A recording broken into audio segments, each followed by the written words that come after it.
It's Wednesday, the 13th of May, 2020, day 62 of the new normal at Santa Monica College. This is the Pandemic Podcast, your twice-a-week news and culture guide to surviving and thriving in the age of coronavirus. I'm Glenn Zuckman. And I'm Jackie Sedley. Today on the podcast, a roundtable discussion with staff members from the Santa Monica College Corsair newspaper. We're checking in on our virtual newsroom around Santa Monica, California and beyond. Welcome, everyone. We will introduce each person as we go around the table. Dana Binfet, Corsair social media editor. To start with you, where are you working from and how are things going in terms of the newspaper, your SMC classes, living situation, emotional state? I'm in my bedroom right now. I live at home and I actually live really close to Santa Monica College. So it's been weird like walking by the campus and seeing it empty. Things have been going well. I can't believe it's been 62 days. Like that is crazy. Everything's going really fast. Things are good. I'm like looking to transfer in the fall. So the hardest part of this quarantine has been being unsure whether or not I'm actually going to be able to like go to a college in the fall and like take part in classes, or if all the classes will be online. So that's like really influenced the choices I've made when deciding what college I'll be going to. I'm feeling like it's gonna be online. Do you have a sense of that? I think that it will too. And yeah, I have decided where I'm going to go. I'm going to UCLA in the fall, which is exciting because I'll get to stay here. Yay. All right, let's check in with Fernando Duran. He's our multimedia editor. Fernando, how have things been going for you, whether that's with the Corsair or at home? I'm still working at Target right now, but it's gotten better lately. Like the first couple weeks of quarantine was like hard to get used to. It wasn't my thing staying at home like all day. Fernando, can you give me a sense what things at Target were like, you know, at the beginning of March before the pandemic, and then in the second half of March as we all went out, and how it is today? Well, for the one I work at the USC Village one, and like towards the beginning of March, there wasn't that much of like a panic. It was mostly just our students that go there that were still just buying stuff. Like towards later, that's when like people I guess like found out that we had stuff too. So like there then at that point there would be lines like waiting for our truck to get there. Like people would know what time our truck got there, so they'll just be making lines in the aisles. And like once something just got put out, like it just got off the shelf like right away. And like for me, I feel bad more for the students because it's like there's only the Trader Joe's and a Target in that plaza, so that's the only two places where like they got their food from, and then everyone else is coming here now and like buying stuff, and there was nothing else for them. And then did you go to like a social distancing policy where you only let a few people in at a time or something like that? Yeah. So for ours, I think it got implemented like a month or like a month and a half ago. We're only letting in like 20 customers at a time, because I think in our store we can only fit 50 that have like good space, but then we have to have a count for our coworkers and everyone. So it's only like 20 customers, and then if we see they're all like just going to the produce section, then we'll like cut off that line, and we'll just let them finish, and then we'll let more people in. So we kind of see where people are going, and then see how we can manage the line from there. The cashiers also have like that 6 feet policy. Let's check in with Corsair photo editor Marco Pallotti. Marco, how's your experience been? Hi everyone. I've been having a great time, to the point where I feel bad when I hear people aren't having a good time. I asked my therapist about this. He said it's projection. If you're feeling lousy, you think everyone around you is feeling lousy. I've been incredibly productive here, working on my own stuff. I have a dark room. I've been working in there. Going to get back in there probably tonight, actually. And I've had fun doing the online. It's working fine for me. I'm very comfortable with technology. I spent almost 25 years as a computer programmer and consultant. So this doesn't faze me like that. Feel bad that I'm enjoying myself. It's like a sabbatical, you know? I haven't watched 1 minute of TV or movies or anything. I've just been working on my own stuff. It's been great. And where is home for you?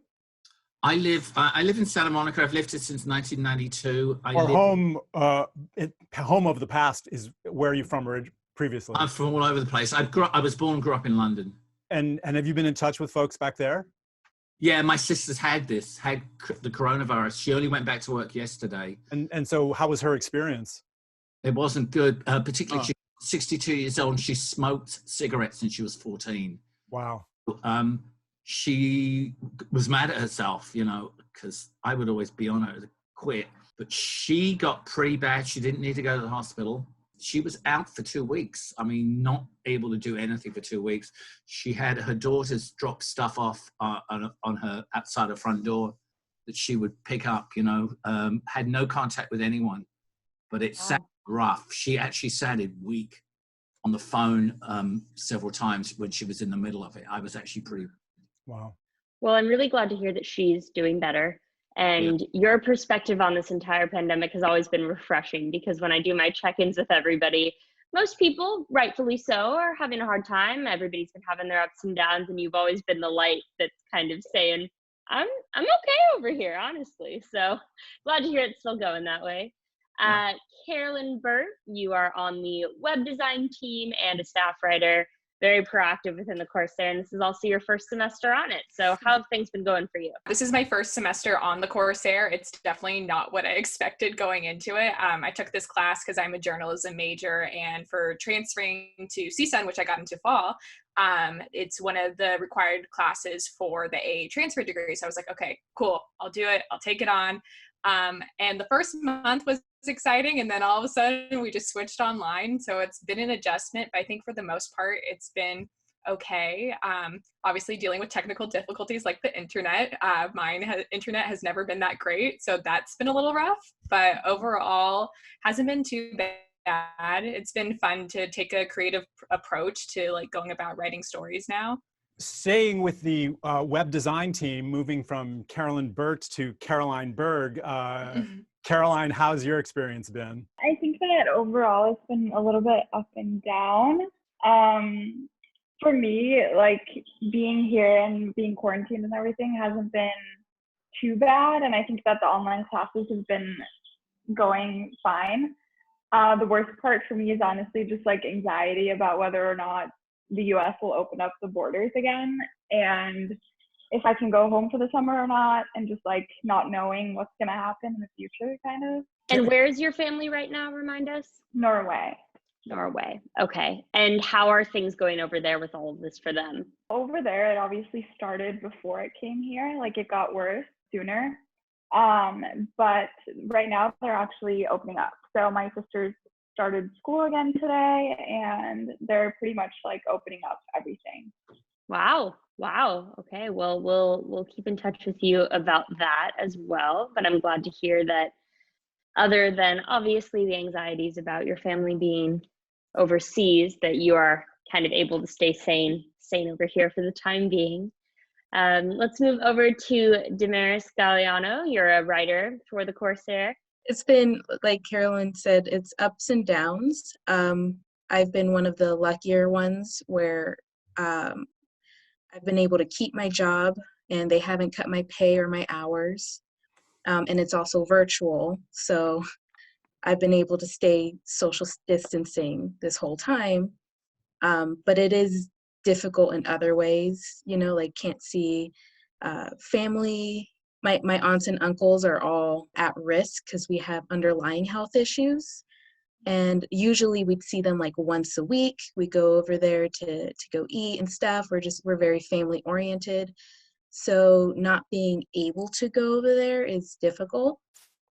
But it is interesting to see how creative people can get, because as humans, we are social creatures. Even though I'm an introvert and I'm still, I still need to socialize to keep my sanity. And so it's interesting to see. I just did a date last night with my boyfriend where we played World of Warcraft together.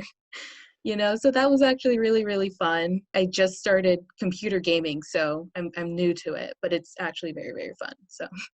Next up, Maxim Elramisy, a staff photographer. How's it going with you, Maxim? You've been out a lot, right, doing photography? Yeah, I've been out. It's been going pretty good.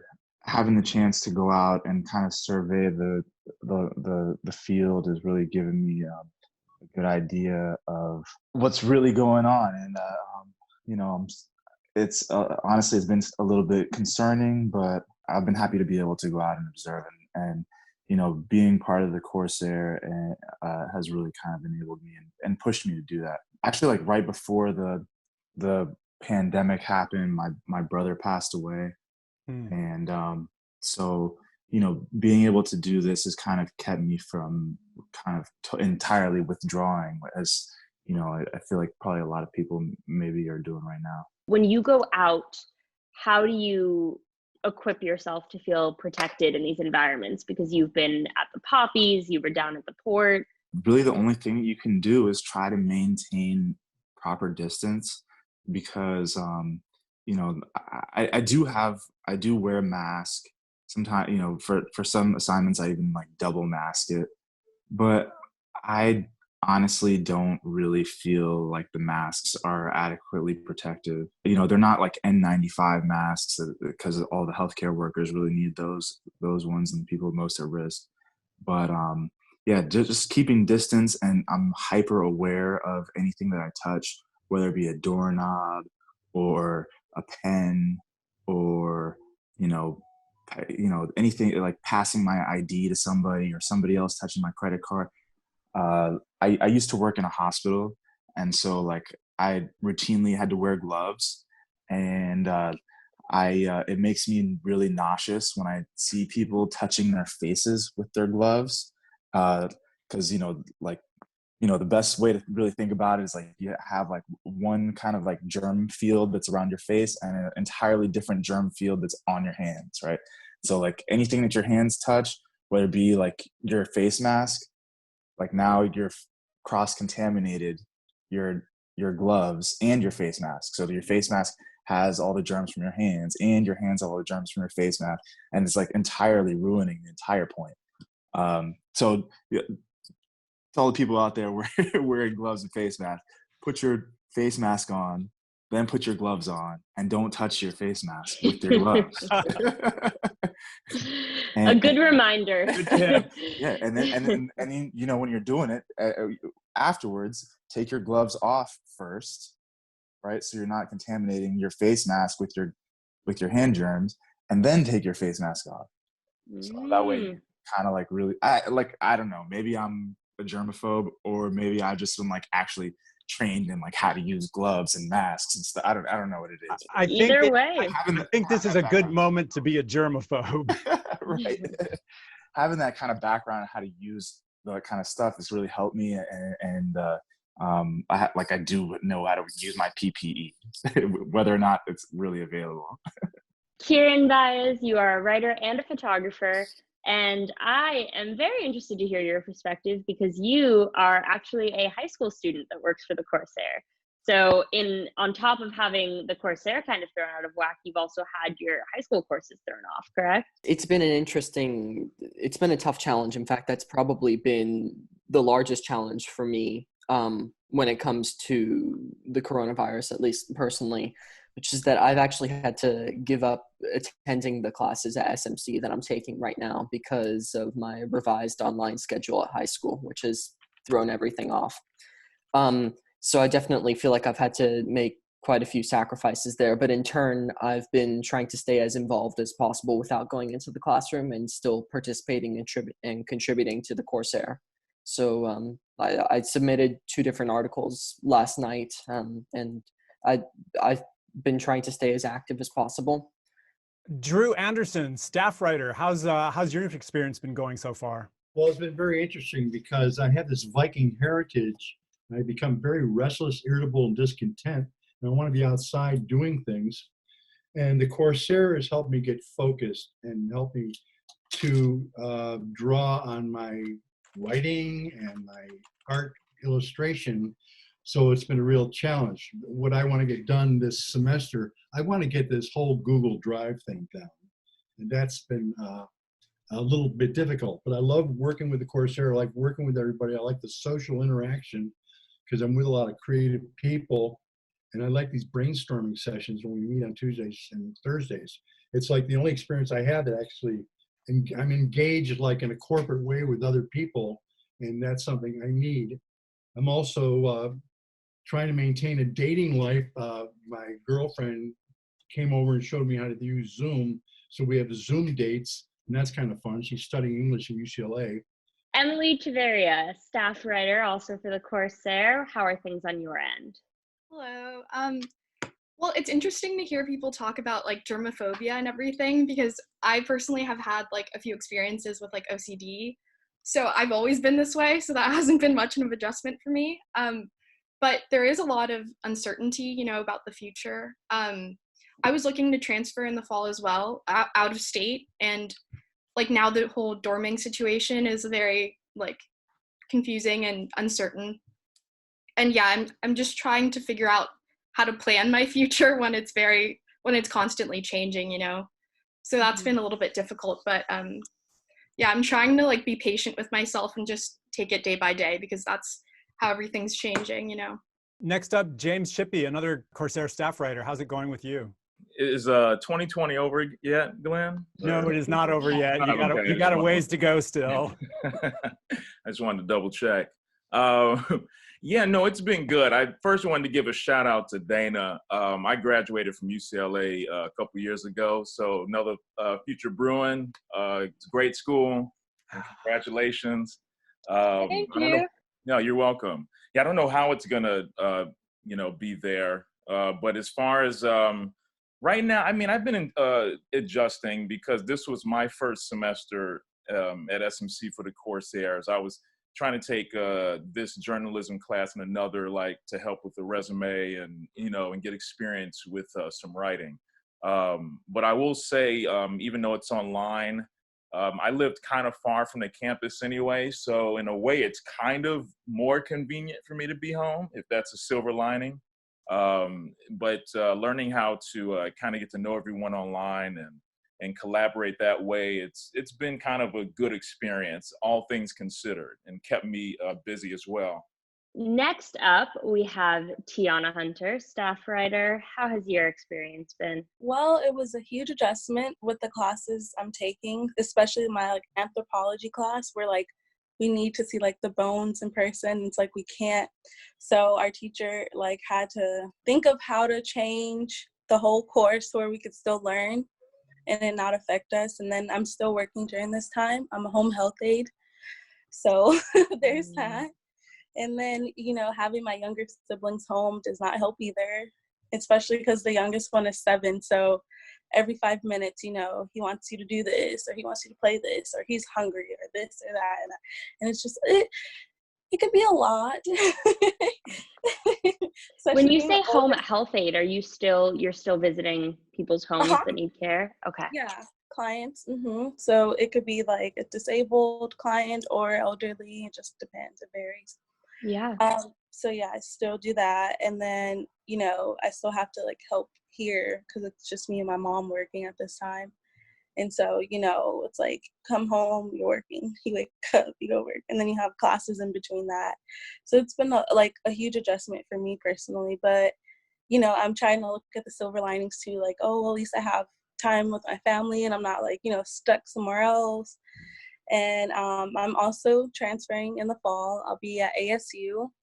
But luckily me, I decided to do their online program anyways before all this happened. So it doesn't badly affect me. But I'm still unsure what's going to happen with them.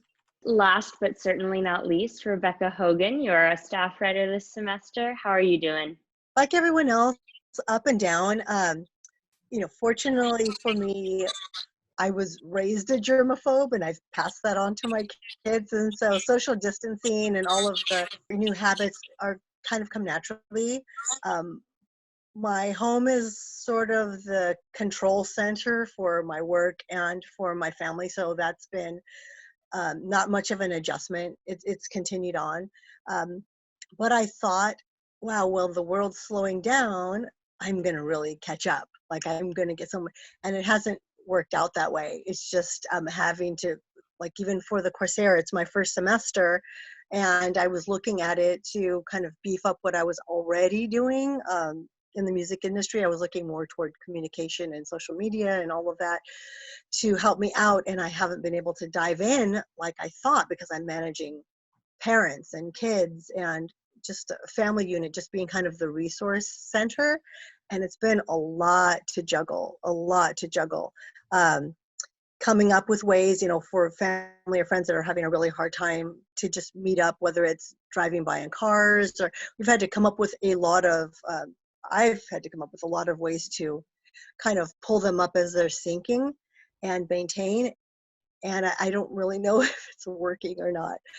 Meanwhile, I've just now the last week been able to contribute a little bit to the Corsair. I've been here watching, helping read-throughs and all that, but as far as content, my mind is all over the place and I just haven't been able to focus on that. Work-wise, I mean, we do live music. We do live, and that's just not happening. And festivals that we've built, years of, putting on, getting these festivals active and healthy. Wow. Crash and burn. I mean, crash and burn. Make Music LA is like my big thing, and I have 7 stages every year in Santa Monica. It's obviously not happening, and we just don't know if it's something that we'll be able to revive. Weekly jazz series. We're coming up on our 2-year anniversary, and it was one of the few things thrive. Jazz just doesn't thrive like this, and it really was. And now we just don't even know we just don't even know. So, kind of looking at what's next. Like, if this career phase is coming to an end, what's next? And trying to figure it out. Like, do I take more classes then because I'm gonna have to learn something new? Do I stay where I am, and how do I manage that with, again, keeping my parents, kids, and grandkids kind of afloat during all of this? I wanted to ask one more kind of free-for-all question before we wrap up, and that is, does anyone have any particular thoughts about how the country may open up? If it's too soon, if you're particularly thinking about family members that are far away, or your own sanity of being outdoors? If anyone has any journalistic perspective or personal perspective that they would like to share. I personally feel like it is too soon to open back up, but I have seen the multiple protests by many American citizens who are ready for the world to start back. And I just saw one like this morning where I guess people were protesting in Florida that they wanted their gym open, but they were doing the exercises outside of the gym. So it's like, do you really need the gym open if you can still do exercises without the gym? And like, I know maybe for some people it's just the thought of like being in a place where you can focus, but I feel like, your health, the gym, like, like one is definitely more important than the other. On the other side of that, my opinion has actually been evolving over the last couple of days, but most recently, I've actually been becoming a little bit more and more convinced that we should be reopening. And I've been watching and following Sweden closely in their model, which is basically that they have just made care very available, but they haven't actually shut down, with the idea that the vast majority of people, yes, they will experience a somewhat higher number of infections, but at the end of the day, they won't have all the economic implications, and on top of that, they will have herd immunity should there be a resurgence of some kind later on. And I really do think that this is an interesting idea, because I've been looking at the numbers in Sweden, and they definitely are higher, but there's no doubt about that. But when I start to think about we've had millions and millions of job losses so far, and how many people are going to be on the streets as a result of that, I think that it's becoming a little bit harder for me to determine. So I'm actually finding myself definitely becoming more convinced that perhaps we should be opening up now. And we should just be simply making care more accessible rather than shutting everything down. I actually have Swedish roommates. And with what you said about how Sweden's been doing things, I don't think that necessarily Swedish people agree with how the government decided to do things, because there has been a lot of people who have gotten it, and I don't know, it just kind of seemed like they didn't really take it seriously at first. It's been undoubtedly incredibly controversial within Sweden. There was a massive group of scientists that signed an open letter, Swedish scientists that signed an open letter to the Swedish government right as this whole thing started, asking for it to be shut down. So the question is not whether there's dissent or whether it's an unpopular opinion. I think that there will always be unpopular opinions about things that need to be done, or things that, are justifiable or hard decisions.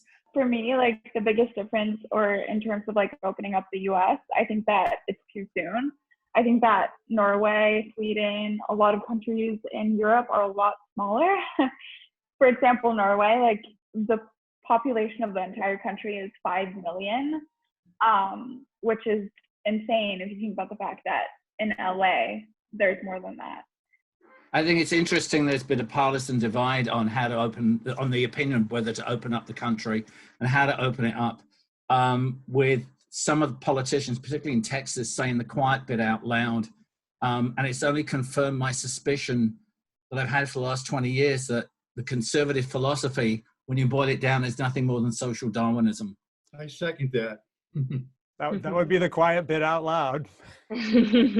Carolyn, did you want to add to that? I couldn't tell if your screen lit up. Yeah, I had something way back when Tiana first started about the gyms, because that's what that's what I've been missing the most, is just going to the gym. That's something that this past year has really transformed my life and helped me out both physically and mentally. And so when there was talks of this all going down, I realized, oh, the gyms are going to shut down. I should prepare for that. And at first it was like this idea of like, oh, it's only going to be till the end of the month. And then the end of the month happened. I was like, okay, so it's going to be a while. And then we're at this point, I'm like, are they ever going to reopen?